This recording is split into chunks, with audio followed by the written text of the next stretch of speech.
Bonjour Monsieur Legault, bonjour à votre équipe et bonjour à tous les Québécois, Québécoises. Je m'appelle Stéphanie Couturier, je suis propriétaire d'une petite entreprise dans le coin de Stoneham qui s'appelle Evolufit Québec. Ce que vous allez voir aujourd'hui, c'est un témoignage sur les répercussions actuelles que subit mon entreprise suite à toute la multitude de décisions du gouvernement, donc de votre gouvernement, Monsieur Legault, depuis que cette histoire de COVID-là est arrivée. Voilà. Donc moi, Evolufit Québec, c'est un service mobile qui se déplace dans les écoles primaires et secondaires, qui se déplace dans les camps d'été, qui se déplace aussi dans les fêtes d'enfants, dans les activités culturelles et sportives, afin de faire vivre aux jeunes la merveilleuse discipline des courses à obstacles. Donc, voilà. Vous comprendrez que depuis que le COVID est arrivé, je ne peux malheureusement diriger mon entreprise. Mon entreprise existe depuis 3 ans. Elle est née grâce à ma passion et à mon expertise pour les courses à obstacles. J'en suis une athlète moi-même. J'ai participé à bon nombre de courses, dont certains podiums ici au Québec, mais à 3 championnats du monde aussi, en Californie, en Ontario et à Londres. J'ai développé mon expertise afin d'être coach certifié, évidemment. Voilà. Ma passion, mon entreprise, ce que j'ai bâti, c'est mon projet de vie. C'est ce qui me tient à cœur. C'est ce que je veux plus au monde suite à la santé de mes enfants.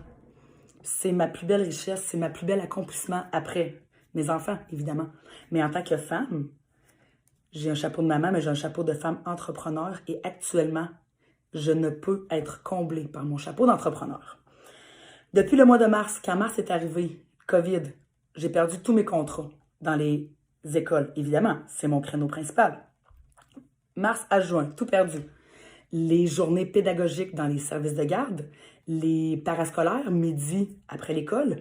Et j'allais aussi, à ce moment-là, remplacer un enseignant d'éducation physique afin que pendant le cours d'éduc, ce soit la discipline des courses à obstacles qui soit démontrée aux enfants, cours après cours, jusqu'au mois de juin. J'ai tout perdu. J'ai tout perdu. OK.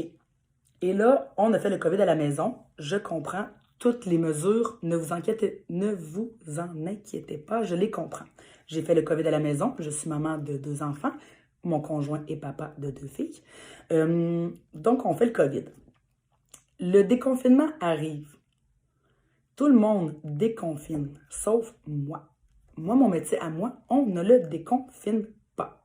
Je ne peux pas retourner dans les écoles, même si je suis à l'extérieur, même si j'ai tout le savon, même si j'ai tout ce qu'il faut pour laver les mains, même si j'ai les panneaux de distanciation sociale, même si j'ai mes protocoles COVID, je ne peux pas rentrer dans les écoles tout de suite. C'est impossible au Québec de faire bouger les enfants. OK. Vous comprenez qu'à ce moment-là, c'est déjà très difficile de ne pas être comme les autres à retourner travailler. Et là, ça commence à travailler. Ça cogite dans la tête, ça cogite dans le cœur et c'est très difficile. C'est très, très difficile jour après jour, semaine après semaine, mais on reste positive. On est entrepreneur. Je fais à ce moment-là un petit coin-coin en ligne, un document accessible pour les enfants qu'on peut imprimer à la maison complètement gratuit. J'essaie de trouver d'autres choses en tant qu'entrepreneur dans mon entreprise pour me stimuler, pour garder le cap, pour garder la motivation, pour garder les 2 pieds sur terre de mon but en tant que femme d'affaires, ma carrière.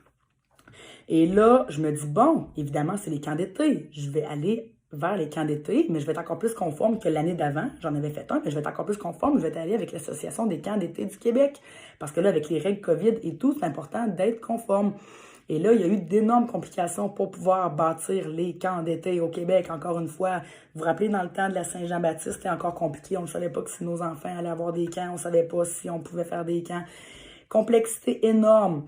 Et à ce moment-là, j'ai aussi eu une autre déception qui ne vous concerne pas, mais même si j'avais toutes les 70 règles de l'Association des camps du Québec, même si ici, la station de ski de Stoneham voulait m'avoir, même si les parents, j'avais déjà un line-up de 20 parents qui étaient prêts à venir me laisser leur enfant, mais j'allais respecter vos règles du nombre d'enfants, évidemment. Je n'ai pas pu parce que Desjardins n'a pas voulu augmenter mon assurance responsabilité civile, qui était la dernière clause de l'Association des camps du Québec. Il fallait que je passe de 2 millions à 5 millions. Mais compte tenu de la situation actuelle, Desjardins n'a pas pu faire l'assurance de plus. Bref, augmenter mon contrat. Bref, il y a eu plein d'autres bâtons dans les roues. Voilà, je vais revenir à vous quand même, mais on fait pas de camp, c'est compliqué. Alors voilà, on arrive au mois d'août. Là, on se dit, bon, on va se concentrer. On va se concentrer sur le retour. Il va y avoir un retour, hein? Il va y avoir un retour. Et là, tout le monde, toutes les associations sportives, tous, ils se sont tous adaptés. Les cours de danse, le soccer, tout le monde s'est adapté. Tout le monde a fait pendant l'été ce qu'il fallait pour vous montrer qu'on était prêt pour la rentrée scolaire. On a tout fait. J'ai acheté moi-même de l'équipement de plus. Le peu d'argent qui est rentré dans mes poches, cette superbe PCU, outre le fait qu'on en met de côté pour l'impôt qui ne viendra pas trop nous manger, outre qu'on paye tout ce qu'il faut pour vivre et survivre pour nous et nos enfants, le peu qui restait, je l'ai tout réinvesti évidemment dans Evolufit. J'ai acheté plus d'équipements, j'ai acheté du savon, j'ai acheté tout ça et j'ai même acheté une plus grosse remorque parce qu'il me faut plus d'équipements parce que maintenant, les ratios d'enfants sont plus les mêmes. Je peux plus avoir autant d'enfants dans mon activité, puis il faut que j'aie plus de parcours, il faut que j'aie plus d'employés, mais je me suis tout adaptée. Et je suis prête parce qu'en plus que j'ai perdu des contrats, en plus que ma santé mentale en a pris une claque et en prend toujours une claque à toutes les fois que vous jouez avec une corde, à toutes les fois, à toutes les dates, à toutes les fois que vous changez, vous jouez avec ma tête à chaque fois. Là, je vous pointe du doigt, je suis désolée. À toutes les fois, vous jouez avec ma tête, vous jouez avec mes affaires. Mais en plus de ça, je me suis endettée aussi, là. Parce que moi, je ne l'ai pas eu, là, le 40 000. Je ne suis pas incorporée, moi, je suis enregistrée. Je n'ai pas eu le 40 000, j'ai pas d'employé, je fais pas 50 000 par année, là. Bref, on continue. Donc là, je perds tout ça. Et là, le retour en classe septembre, on n'y a pas droit.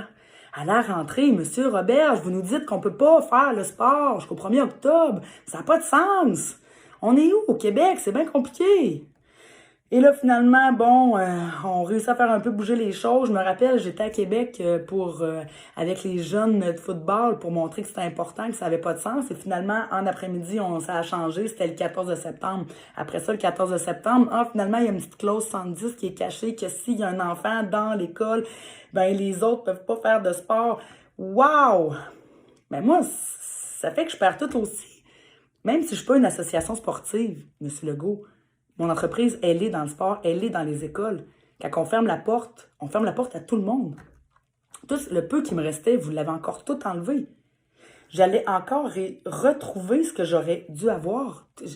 La liste des écoles, elle est là. Les contrats que j'ai perdus sont là. Mais vous jouez avec ma tête à chaque fois. Savez-vous c'est quoi la santé mentale? Savez-vous c'est quoi de l'anxiété, des troubles d'adaptation, la dépression? Savez-vous c'est quoi la souffrance intérieure, la détresse? Savez-vous c'est quoi? C'est pas juste de l'argent qu'on perd. On perd de la tête, on perd du cœur, on perd de nous autres, je perds de mon identité. Vous m'enlevez qui je suis. Vous m'enlevez ça pourquoi? Ce que je devrais faire, ma plus belle paye, les enfants que je veux réussir à traverser les murs, la fierté. À entendre une maman qui dit que grâce à moi, son enfant, enfin, il fait du sport. J'ai perdu ma plus belle paye. Le sentiment de reconnaissance, le sentiment d'accomplissement. C'est des affaires, c'est des besoins primaires. En tant qu'entrepreneur, là, j'ai tout perdu. Mais encore aujourd'hui, on réarrête encore. Vous dites que vous encouragez les sports individuels, mais la complexité de rentrer dans les écoles, ils ont peur de moi. C'est comme si je traînais le COVID dans ma petite remorque. C'est comme si dans ma remorque, c'était plein de COVID. C'est capoté, là. Vous enlevez tout, vous jouez avec les ficelles, les décisions changent, puis là, vous nous tenez par la peur en plus. Le vendredi, vous dites que ça va changer le lundi, on vit avec la peur toute la fin de semaine. Comment qu'elle a été ma fin de semaine à moi, vous pensez? Comment qu'elle a été la fin de semaine de tous les Québécois? Elle a été comment la fin de semaine des ados? Les gens vulnérables, il y en a plein. Il y a les aînés qu'il faut protéger, il y a tout le monde. Je suis d'accord avec vos mesures d'hygiène, on se lave les mains, on fait tout ça. Mais les gens vulnérables, il y a autre chose aussi que les aînés. Il y a tous les entrepreneurs, il y a toutes les mamans, il y a tous les parents, il y a tous les enfants. Pas juste de l'argent qu'on perd, on perd de la tête, on perd de la santé mentale. On meurt par en dedans. C'est ça qui arrive au Québec, présentement.